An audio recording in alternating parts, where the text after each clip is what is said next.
Bisa nggak Menteri Yakut dianggap sebagai kriminal haji, Pak? Penjahat haji. Karena dalam konteks ini saya menangkap, pertama, tidak bertanggung jawab, tidak mau dipanggil dan sebagainya. Dia malah mementingkan sesuatu yang tidak penting untuk luar negeri. Ya, Pada masing-masing fraksi ini kan ada yang mudah diintervensi, bahkan ada yang merangkap menjadi operator, ada yang merangkap jadi maklar juga ada. Jadi di internal anggota pansus sendiri loh ini.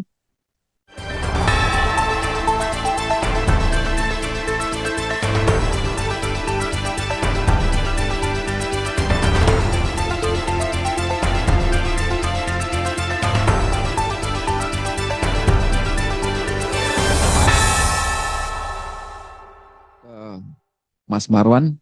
Mas Marwan, kalau kita lihat sekarang ini pansus kan sudah selesai ya untuk kerjanya dan tinggal menunggu nanti dibawa ke rapat paripurna. Tetapi sepertinya ada hal yang menarik, katanya pansus ini masuk angin, terutama untuk menyelidiki dugaan penyelewengan kuota haji tambahan yang katanya hilang 10.000. Gimana Mas? Mungkin bisa cerita kronologisnya Mas, sekaligus dibuka. Terima kasih. Saya masih bersikukuh waktu rapat terakhir itu tentang penyimpangan kuota haji 10% di Haji Plus itu saya masih bersikukuh dan di dalam pansus itu masih ada barangnya, tulisannya masih ada. Tetapi cuman aduh, bahasa melanggar itu diganti dengan bahasa penyalahgunaan atau ketidaktaatan, kira-kira begitulah. Padahal dalam hukum kan yang pas memang bahasa melanggar. Bahasa pers saya kira juga melanggar gitu kan. Ini lama-lama kayak Orde Baru juga ini ketuanya ini. Memang Golkar sih. Jadi kayak begitu memang. Jadi jadi rapat malam itu eh, tim khusus yang diwakili oleh masing-masing fraksi itu sudah bagus sebetulnya. Tapi paginya berubah semua kalimatnya. Saya meyakini dan saya yakin-yakinnya bahwa sebelum itu memang ada beberapa pihak yang melakukan intervensi terhadap pansus. Ya namanya pihak ini kan kayak hantu kan, nggak bisa kelihatan tapi rasanya ada. Dan ada beberapa telepon, beberapa lobby dan seterusnya supaya pansus ini lunak dan seterusnya. Itu memang ada. Jadi yang saya sebut bahwa yang kuota haji yang redaksinya tersendiri memang hilang. Hilang, kan ada dua sebetulnya. Satu melanggar Undang-Undang Nomor 8 Tahun 19 Pasal 64 tentang kuota haji yang seharusnya cuma 8% untuk Haji Plus ini disampaikan dan tertulis di situ Kementerian Agama Menteri Agama membuat itu 50% untuk Haji Plus. Jadi itu ada sebetulnya tapi hilang, tapi tidak apa-apa lah. Tapi yang penting bahwa di situ sudah terang benderang meskipun bahasanya ketidaktaatan dan ketidakpatuhan lah. Di situ sudah sangat jelas bahwa ada diduga kuat melanggar hukum. Kementerian Agama memberikan 50-50 kepada haji reguler dan haji plus tambahan kuota 20 itu. Itu sudah diduga kuat melanggar pasal 64 Undang-Undang Nomor 8 tahun 19. Misalnya kata-kata penyelewengan, ada abuse of power di situ dan apa namanya penyalahgunaan kewenangan dan sekaligus penyelewengan. Itu kata-kata kalimat itu hilang. Jadi diganti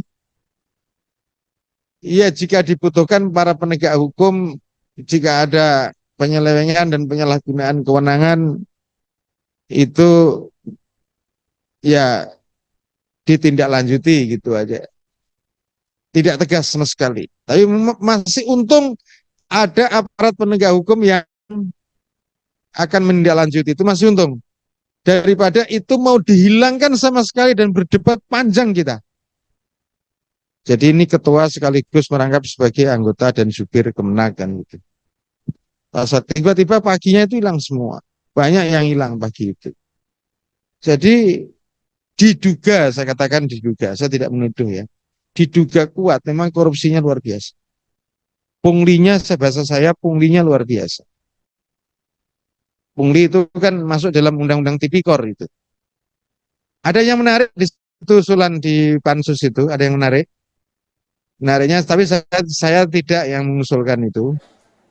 Tapi ada pihak lain yang mengusulkan bahwa pemerintahan mendatang tidak boleh memilih orang seperti ini. Ada di dalam dalam rekomendasi itu, kesimpulan dan rekomendasi, tidak boleh memilih orang yang seperti ini, pilihlah orang yang cakap dan kompeten dalam melayani pelaksanaan haji. Kira-kira seperti itulah. Itu sebetulnya isi-isi kesimpulan dan rekomendasi. Meskipun tidak seideal yang kita bayangkan karena ya masing-masing fraksi ini kan ada yang mudah diintervensi, bahkan ada yang merangkap menjadi operator, ada yang merangkap jadi maklar juga ada. Ya mau nggak kalau segini gitu kan jadi maklar itu. Jadi di internal anggota pansus sendiri loh ini, memang di internal pansus, tapi bukan PKB ya, sekali lagi bukan PKB. Soal gratifikasi sendiri ditemukan nggak? Oh ditemukan di situ. Jadi kabarnya konon ini saya nggak tahu, boleh dicek teman-teman wartawan. Apakah misalnya Maktur, Patuna, dan lain-lain itu sudah diperiksa oleh KPK atau belum? Nah, ini kan nggak pernah muncul di permukaan ini. Kalau memang diperiksa, sudah benar periksa oleh KPK di sana, itu berarti di situ sudah terbukti memenuhi dua alat bukti. Karena perpindahan 50-50% itu sudah melanggar undang-undang, dan otomatis perpindahan ini juga diikuti dengan gratifikasi. Bahkan orang haji sampai 2 miliar gitu, ditemukan itu. Jadi kalau 1,5 yang disampaikan Saleh Daule itu biasa, itu ada yang 1,7, ada yang 1,5, ada yang 1,8, ada yang sampai 2 miliar. Saya John Octaveri Pak dari suarainvestor.com. Mungkin saya lebih tegas saja Pak. Bisa nggak Menteri Yakut dianggap sebagai kriminal haji Pak? Penjahat haji. Karena dalam konteks ini saya menangkap, pertama, tidak bertanggung jawab. Tidak mau dipanggil dan sebagainya.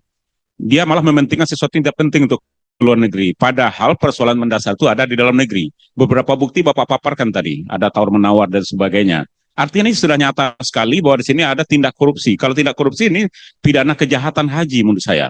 Dan ini apakah ini bisa diusut? Jangan pilih saja politik. Kalau politik nanti adu kuat aja. Bisa-bisa PKB kalah dengan keutuhan NU nanti malah. Karena saya melihat ini tidak lepas dari intervensi organisasi ini. Saya kira susah untuk dibantah. Pada saat yang sama terjadi pecat memecat di situ.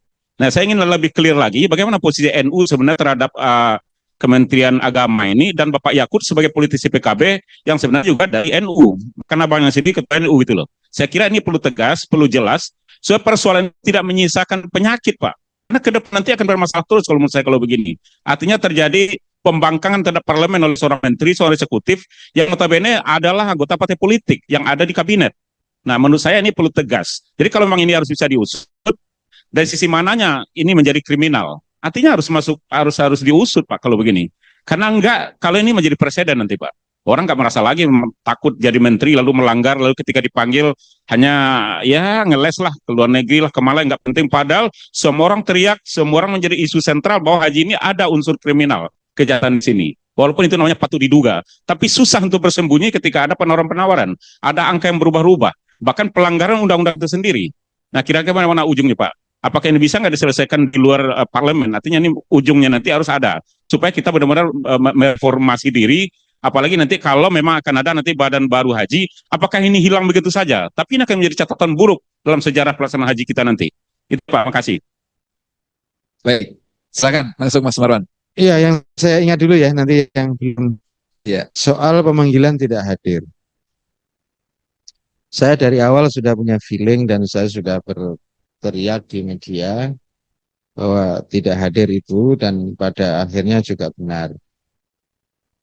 Ya, ketidakhadiran itu pertanyaannya ada hal yang urgent, lebih urgent dari sekedar nonton Fashion Week di Italia itu, di Milan. Lebih penting mana mendatangi pansus dibanding pergi ke luar negeri yang tidak terlalu urgent tadi itu. Laki-laki kan yang memberi izin, Pak.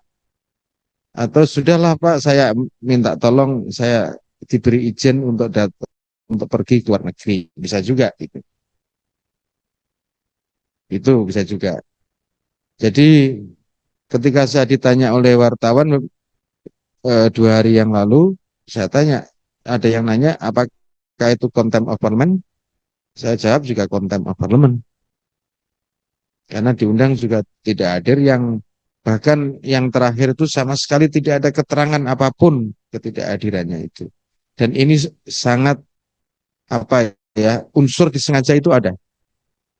Bukan sekedar apa sih itu menghadiri MOU gentleman agreement tentang masalah halal, gitu, halal, gitu, kira-kira seperti itu.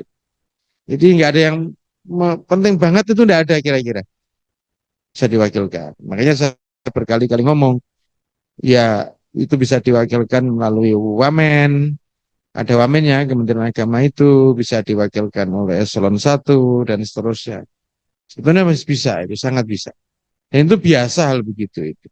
Tidak harus menterinya sendiri yang datang, kecuali memang pengen plesir ke Perancis atau mungkin ke Italia, kira-kira begitu. Jadi bisa diwakilkan, sangat bisa diwakilkan. Jadi yang seharusnya prioritas untuk hadir tidak hadir.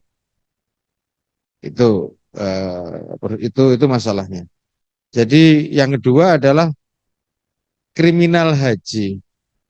Ya saya tidak sebut bahasanya kriminal. Tapi memang pelanggaran itu kalau didalami oleh aparat penegak hukum itu hampir dipastikan. Saya tidak berani dipastikan ya. Hampir dipastikan itu memenuhi unsur 2 alat bukti sudah. Sekarang bolanya di aparat penegak hukum, bukan di DPR. DPR bukan sebagai lembaga yang mengadili, tetap menyelidiki, penyelidikan itu kan bukan di DPR. Terus ya itu kalau penyelidikan angkat sih iya, tapi untuk penyidikan dalam proses hukum bukan di DPR. DPR ini lembaga politik. Ya udah, bolanya di sana semua itu, di KPK, di Kejaksaan, di Kepolisian, di 3 komponen itu. Bolanya di sana. Jadi sekali lagi bahwa kalau saya berkedudukan di lembaga 3 itu, sudah pasti akan kita dalami. Dan saya seyakin-yakinnya kita husnudon saja, berprasangka baik bahwa 3 lembaga itu sudah mengkantongi alat-alat bukti sekaligus pelanggaran-pelanggaran, sekaligus penyimpangan-penyimpangan, termasuk unsur koruptif itu sudah dikantongi. Saya seyakin-yakinnya itu. Karena saya dengar 2 tahun yang lalu juga sudah ada gejala itu. Itu soal kejahatan eh, eh, haji, katakanlah begitu. Jadi sangat terang benderang sebetulnya, patut diduga itu memang melanggar tindak pidana korupsi. Itu sudah hampir tidak terelakkan gitu. Itu kalau itu hampir semua fraksi itu sepakat untuk itu. Cuman tidak berani dalam kesimpulan itu lebih tegas, itu tidak berani.